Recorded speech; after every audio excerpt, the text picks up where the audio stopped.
Good afternoon, Indiana, and we'll introduce ourselves briefly and ask that you do as well, and then your fine teachers as well. Hello, I'm Candida Steele, and I'm a judge on the U.S. Civilian Board of Contract Appeals. I hear federal government contract cases all across the country. I'm Fred Ansell. I'm a lawyer with the Justice Department. I'm Rick Hardy, one of the Hardy Boys, and I am professor and chair of the Political Science Department at Western Illinois University. I teach constitutional law, and I've been involved in this program since 1987. You'll introduce yourselves? Good afternoon, I'm Tara Mojtahid. Hi, my name is Aisha Manyar. Spencer Newell. I'm Christina Lee. I'm Aditya Shah. We're Unit 4, representing the state of Indiana. Our teacher is Mr. Michael Gordon, and we are ready to testify. All right. The question for today is, you probably guessed, number 3. All right. For the benefit of the audience. Congress is the only national legislature in the world whose members are elected both separately from the executive branch and entirely from single-member districts. What are the benefits or advantages of this arrangement? What might be the advantages of mingling executive and legislative powers, such as in the British parliamentary system, and the disadvantages? Why has the creation of congressional districts been so controversial throughout American history? You may begin. Monday, September 17th, 1787. The last day of the Philadelphia Convention. The final issue, the ideal size of congressional districts. Albert Gerry suggested changing the size of congressional districts from 40 to 30,000. Through the entire 4 months of the convention, Washington did not offer an opinion on any topic except for this one. Madison's notes on Washington's response to this suggestion read, "The smallness of the proportion of representatives is an insufficient security for the rights and interests of the people." The convention did not want the legislatures of the single-member districts to choose the president, so the election of the president isn't dependent on Congress. However, they also wanted an educated electorate. So finally, James Wilson's electoral college system was formed to keep the president less dependent on the legislature. One major advantage of a Congress separate from the executive is that loyal opposition has allowed Congress to speak on behalf of other populous members. The separation of powers makes sure no branch gets too powerful. A disadvantage is that it creates gridlock. In 1995, Republican Speaker of the House Newt Gingrich wanted to slow down government spending against Democratic President Clinton's will. A budget could not be created, so the government was temporarily shut down. But a lack of efficiency can be seen as an advantage, for there is an increase in deliberation. The British government proves this rather well, for with each prime minister, a new congressional branch is tied with it.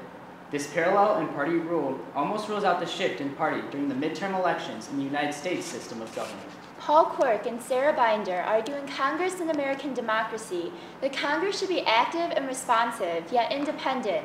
However, in order to be separate, the legislative branch needs deliberation. James Madison, in his Virginia plan, initially wanted the president to be elected by Congress. The idea was rejected because people would feel bound to the legislatures who voted them in. Britain uses indirect rule, which is the managing of public policy through the legislative.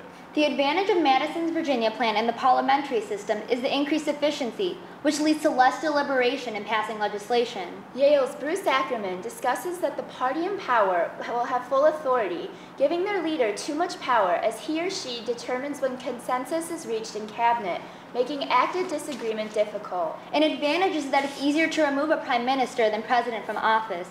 The people have more power with this system because it's usually the party voting and making legislation. But there is a difference between public will and the common good. A disadvantage is that the national government is obligated to satisfy the public will, neglecting the common welfare, as seen with the issue over lowering taxes. Another advantage, however, is seen in the trusteeship theory, where the leaders act in the public interest. This works to justify what seems like too much power in the hands of the executive. Mingling the two branches can be considered a disadvantage. The American system keeps the branches separate to ensure that the national government doesn't get too strong. However, in the parliamentary system, this mingling gives the government complete control, making the lawmaking process very efficient and ensuring that the government is self-checking. The creation of congressional districts was born in controversy at the convention, mirrored with slavery and the Three-Fifths Compromise. And the controversies continued. By 1800, parties were formed and state legislatures were inventing new ways of redistricting so as to secure advantages in the following elections. This controversy became known as gerrymandering. When gerrymandering passes the pale of legality, malapportionment occurs. Historically in Baker v. Carr in 1962, more recently with in Shaw v. Reno 1992, and currently with the legal immigrant issue in California, we can see this has become a problem. Madison argues in Federalist 55 that the House helps to ensure that the power doesn't rest in the hands of a single person or group of people. But he also argues that the people are responsible for upholding this, and checks are merely auxiliary precautions. Or as Alexis de Tocqueville says, in America, we get the government we deserve. All right, we'll begin with the follow-up questions. Thank you. Counselor? President Kennedy, after the Bay of Pigs failure, brought in the head of the CIA and said to him, if this were a parliamentary system, I would have to resign. But this is a presidential system, so you're going to have to resign. What accounts for that difference in the two systems? And which of the two systems do you think handles this issue better? Well, I would argue Jay Gould. He states that the president is a rock star and kind of more of a figurehead of our nation. And because our nation was set up to be a more deliberative process through the legislative body, in times of war and crisis, we can turn to the executive, who is the commander-in-chief according to Article 2, Section 2, Clause 1. And in times of crisis, the president can turn our government into an efficient one and do what he believes is the common good for our nation.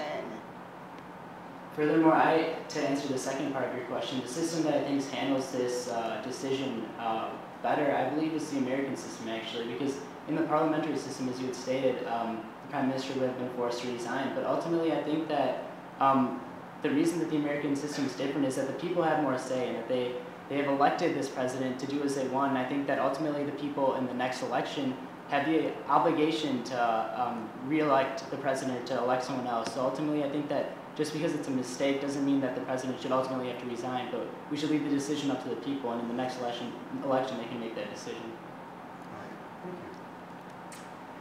Do you think that the bitter partisanship in Congress today is partly a consequence of the way congressional districts are drawn?